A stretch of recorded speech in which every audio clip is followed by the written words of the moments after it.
Good afternoon আমার প্রিয় শিক্ষার্থীরা, তোমরা সবাই কেমন আছো? ভালো আছো? আচ্ছা, আমিও খুব ভালো আছি।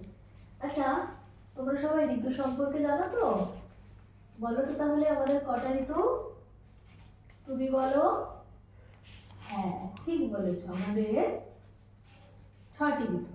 আচ্ছা, সেই 6টি ঋতুর নাম কি পারবে বলতে? আচ্ছা সালমা, তুমি বলো।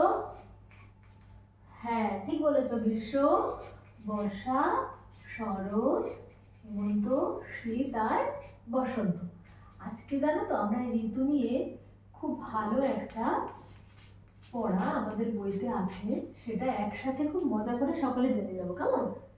আচ্ছা, এখন আমাদের কি ক্লাস? এখন আমাদের বাংলা ক্লাস। আচ্ছা, তাহলে আমি তোমাদের প্রথমে একটা ছবি এঁকে দেখাবো, তোমরা দেখে বলবে আমি এটা কিসের ছবি আঁকছি। আচ্ছা, সবাই মন দিয়ে দেখো, কেমন? আচ্ছা আচ্ছা, এটা কিসের ছবি বলো তো?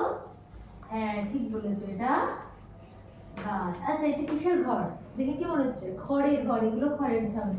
আচ্ছা, এরকম ঘর তোমরা কোথায় দেখতে পারো? এটা রাস্তা, কোথায় দেখতে পারো বলো তো? হ্যাঁ, ঠিক বলেছো, গ্রামের দিকে এরকম ঘর দেখা যায়। আচ্ছা, এই যে এই ঘর, ঘর তো দেখো আমরা, এই ঘরটাকে আর একটা সমার্থক শব্দ আছে, তোমরা কি জানো? আমি বলে দিচ্ছি, তোমরা দেখে নাও। এই ঘরকে আরেকটা বলা হয় ভাষায় গৃহ, আর একটা সমার্থক শব্দ। ও, জানতে? আচ্ছা বেশ, তাহলে এই ঘরের আরেকটা সমার্থক শব্দ কি পেলাম? গৃহ। কবিগুরু রবীন্দ্রনাথ ঠাকুরের লেখা একটা খুব সুন্দর গান, জানো তো? সেই গানটা আমি বললে তোমরা হয়তো শুনে থাকবে, ভালো করে শোনো। গানটা হচ্ছে ওরে গৃহবাসী। তোমরা কে কে শুনেছো? হাত তোলো। আচ্ছা, অনেকেই শুনেছো। তাহলে আজকে আমাদের পাঠ হচ্ছে ওরে গৃহবাসী গানটা, কেমন? তোমরা সকলে মন দিয়ে শুনবে, তারপরে আমার করা হয়ে গেলে তোমরা আমার সাথে নেক্সট টাইম করবে, কেমন?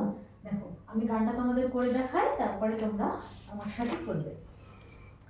ওরে গৃহবাসী খোলদার খোল, লাগলো যে দোল, স্থলে জলে বনতলে লাগলো যে দোল, দ্বার খোল দ্বার খোল।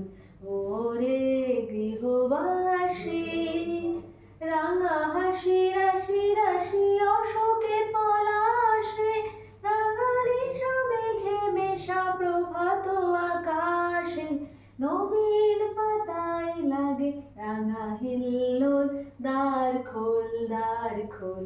ওরে গৃহবাসী। আচ্ছা, এখানে দেখো গৃহবাসীদের দ্বার খুলতে বলা হচ্ছে, তাই না? গৃহবাসী কারা বলো তো? হ্যাঁ, যারা গৃহে বাস করে, অর্থাৎ কারা? মানুষরা, তাই না? আচ্ছা, এখানে আমি কেন ঘরটা এঁকেছি বলো তো? এখানে একটা গ্রামের দৃশ্য দেখানোর জন্য এখানে গাছ এঁকেছি, এখানে ঘর এঁকেছি, এখানে রাস্তা। এই যে এটা হচ্ছে একটা গ্রামের পরিবেশ, আর এটা কোন সময়কার জানো? এটা হচ্ছে বসন্তকালের। বসন্তকালকে কি বলা হয় জানো? আমি লিখে দিচ্ছি, দেখো বসন্তকালকে কি বলা হয়, তোমরা কে বলতে পারবে? আচ্ছা, জানো না? আমি তাহলে লিখে দিই, বসন্তকালকে বলা হয় ঋতুরাজ। ঋতুরাজ মানে কি জানো? ঋতুদের রাজা।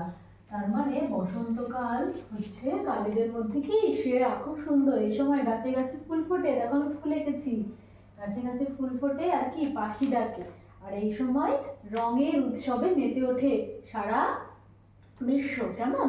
আমাদের এখানে তাই সেখানে বলা হয়েছে যে দ্বার খোল দ্বার খোল, রাঙা হাসি রাশি রাশি অশোকে পলাশ। এই যে অশোক পলাশ গাছে ফুল ফুটেছে, সেই ফুলের হাসিগুলো কেমন? রাঙা। রাঙা অর্থাৎ কি জানো? রাঙা মানে আমি লিখে দিচ্ছি, রাঙা মানে হচ্ছে লাল। অশোক ফুল, পলাশ ফুল তোমরা দেখেছো? আচ্ছা, পলাশ ফুলের রং কে বলতে পারবে? পলাশ ফুলের রং কিন্তু লাল, এই জন্য বলা হচ্ছে ফুলের হাসি কেমন? রাঙা লাল। আর এই সময় একটা উৎসব হয়, জানো তো? সেই উৎসবটাকে কি উৎসব বলা হয়?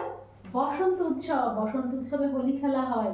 সবাইকে কবি রবীন্দ্রনাথ ঠাকুর এখানে কি করছেন? গানের মাধ্যমে আহ্বান করছেন সকলকে দ্বার খুলতে, রঙের খেলায় মেতে উঠতে, কেমন?